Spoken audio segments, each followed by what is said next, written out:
প্রিয় দর্শক আসসালামু আলাইকুম। আমি ডক্টর বজলুর রহিম রিপন। আপনাদের সবাইকে জানাচ্ছি শুভেচ্ছা। প্রিয় দর্শক, আমরা কিন্তু প্রতিনিয়ত বিভিন্ন ধরনের ব্যথা এবং এই ব্যথার সমাধান নিয়ে কথা বলে থাকি। বিশেষ করে কোমর ব্যথা, ঘাড় ব্যথা, হাঁটু ব্যথা, পায়ের গোড়ালি ব্যথা এরকম যত মাসকুলোস্কেলেটাল পেইন আছে বিভিন্ন মাসকুলোস্কেলেটাল পেইন নিয়ে আমরা আলোচনা করি। আজকে যে বিষয়টি নিয়ে কথা বলবো সেটি হচ্ছে যে আমরা যে দীর্ঘদিনের যে হাঁটু ব্যথা, এই দীর্ঘদিনের হাঁটু ব্যথার জন্য আমরা যে দিনের পর দিন ওষুধ খেয়ে যাচ্ছি, কিন্তু আমাদের হাঁটু ব্যথা কেন কমতেছে না?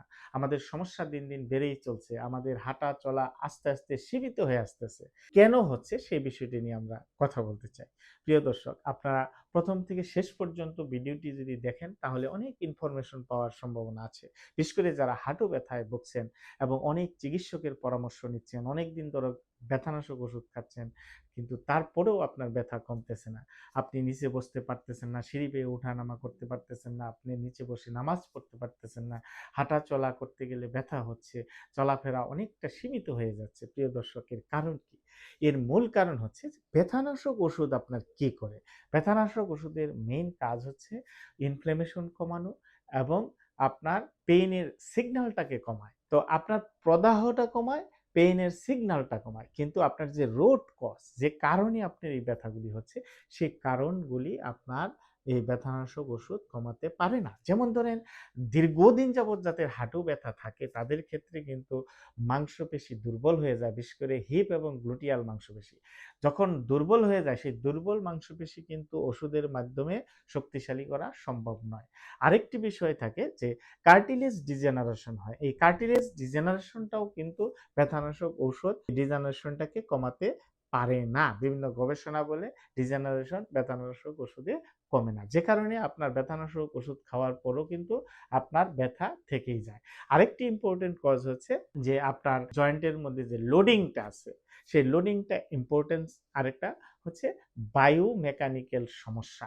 এগুলি কিন্তু ওষুধের মাধ্যমে ঠিক হওয়া সম্ভব নয়।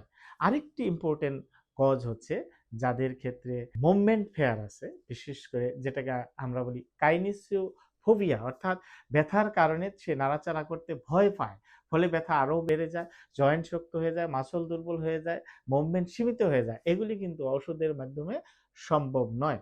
আরেকটি বিষয় ইম্পর্টেন্ট, সেটি হচ্ছে যে যাদের ক্ষেত্রে দীর্ঘদিন ব্যথা থাকে তাদের সেন্ট্রাল সেন্সিটাইজেশন হয়। সেন্ট্রাল সেন্সিটাইজেশন মানে হচ্ছে যে আপনার মস্তিষ্ক এবং স্পাইনাল কর্ডের মধ্যে, মেরুদণ্ডের মধ্যে অতি সংবেদনশীলতা তৈরি হয়, অর্থাৎ অল্পতেই বেশি ব্যথা অনুভব করে। এই ক্ষেত্রেও কিন্তু ব্যথানাশক ওষুধ খুব একটা ভালো ভূমিকা রাখে না। যে কারণে এই হাঁটু ব্যথার রোগীরা দীর্ঘদিন যাবৎ ব্যথানাশক ওষুধ খাওয়ার পরও আপনার সুস্থ হতে পারে না। তাহলে কিভাবে এই হাঁটু ব্যথার রোগীরা ভালো থাকবে সেটি আমাদের জানা দরকার। প্রিয় দর্শক, হাঁটু ব্যথা রোগীদের ক্ষেত্রে যেটি করা দরকার সেটি হচ্ছে, প্রথমত হচ্ছে যে তাকে রোগীকে অ্যাক্টিভিটি মোটিভেশন করতে হবে, অর্থাৎ সে যে কাজগুলি করছে সেই কাজগুলিকে মডিফাই করে করতে হবে। যেমন ধরেন, লং টাইম বসে কাজ করা অ্যাভয়েড করতে হবে, দীর্ঘ সময় দাঁড়িয়ে কাজ করা অ্যাভয়েড করতে হবে, স্কোয়াটিং পজিশনে বেশি অ্যাক্টিভিটি করা সেগুলাকে অ্যাভয়েড করতে হবে, সিঁড়ি বেয়ে বেশি ওঠানামা করা সেগুলিকে অ্যাভয়েড করতে হবে। এই কাজগুলো আমাদের নিয়মিত করতে হবে। এবং রোগীকে আরেকটি বিষয় অ্যাসিওরেন্স করতে হবে যে রোগীরা কিন্তু যখন ব্যথা হয়, ব্যথা যখন ভালো না হয় তখন সে হতাশ হয়ে যায়, দুর্বল হয়ে যায়, ভয় পায়। তাকে কাউন্সেলিং করতে হবে যে ব্যথা মানেই এটা অত খারাপ কিছু নয়, ভালো হওয়ার সুযোগ আছে, সেই বিষয়টি তাকে অ্যাসিওরেন্স করতে হবে। তৃতীয়ত হচ্ছে যেটি করা খুবই জরুরি সেটি হচ্ছে তার নিয়মিত কিছু এক্সারসাইজ, বিশেষ করে যে মাংসপেশিগুলা দুর্বল হয়ে যায়, যে মাংসপেশিগুলা শক্ত হয়ে যায় সেগুলোকে ফ্লেক্সিবল করার জন্য বা শক্তিশালী করার জন্য আমাদেরকে স্ট্রেচিং এক্সারসাইজ, স্ট্রেংথেনিং এক্সারসাইজ খুবই জরুরি।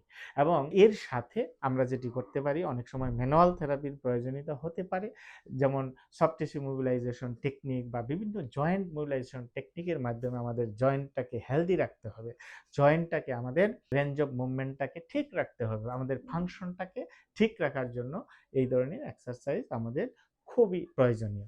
এবং আমাদের জয়েন্টের বিশেষ করে এক্সারসাইজের মাধ্যমে আপনার জয়েন্টের নিউট্রিশন সাপ্লাইটা ভালো থাকে, ফলে কার্টিলেজটা একটু ক্ষয়টা ধীর গতিতে হয়, ক্ষয়টা আস্তে আস্তে হয় এবং জয়েন্টটা অনেক ভালো থাকে, হেলদি থাকে। সেক্ষেত্রে ব্যথাটাও কমে, ফাংশনটাও ভালো থাকে এবং সাথে আমরা কিছু প্রোপ্রিওসেপটিভ এক্সারসাইজ, ভ্যালেন্স এক্সারসাইজ এগুলি করে আমরা কি করতে পারি? আমরা ওই যে সেন্ট্রাল সেন্সিটাইজেশন বলছি সেগুলি আপনার কমানোর জন্য এবং আপনার কার্টিলেজটা ক্ষয় প্রতিরোধ করার জন্য বা কমে গতিটাকে কমানোর জন্য, জয়েন্টের ফাংশনটাকে বাড়ানোর জন্য, মুভমেন্টটাকে বাড়ানোর জন্য, পেইনটাকে কমানোর জন্য আমাদের এই এক্সারসাইজ, ম্যানুয়াল থেরাপি খুবই কার্যকরী ভূমিকা পালন করে। এর সাথে আমাদের অনেক সময় দেখা যায় লাইফস্টাইল মডিফিকেশন খুবই জরুরি। বিশেষ করে যাদের অতিরিক্ত ওজন, তাদের ওজনটাকে অবশ্যই কমিয়ে ফেলতে হবে হাঁটু ব্যথার ক্ষেত্রে। আপনার জয়েন্ট লোডটাকে কমানোর জন্য, কার্টিলেজের উপর চাপটাকে কমানোর জন্য আমাদের ওজনটাকে নিয়ন্ত্রণ করতে হবে। এজন্য আমাদের জীবনধারার পরিবর্তন করতে হবে। আরেকটি কথা আমরা বলেছি যে মুভমেন্ট ফেয়ার, এই যে চলাফেরা করতে ভয় পাওয়া, এইটা দূর করার জন্য আমাদের কগনিটিভ বিহেভিয়ারাল থেরাপি, যেটি খুবই গুরুত্বপূর্ণ, যে আলোচনার মাধ্যমে রোগীর ব্রেনটাকে আমাদের ওইভাবে তৈরি করতে হবে যে ভয়টা দূর করার জন্য, যে ব্যথা কোনো ব্যাপার না।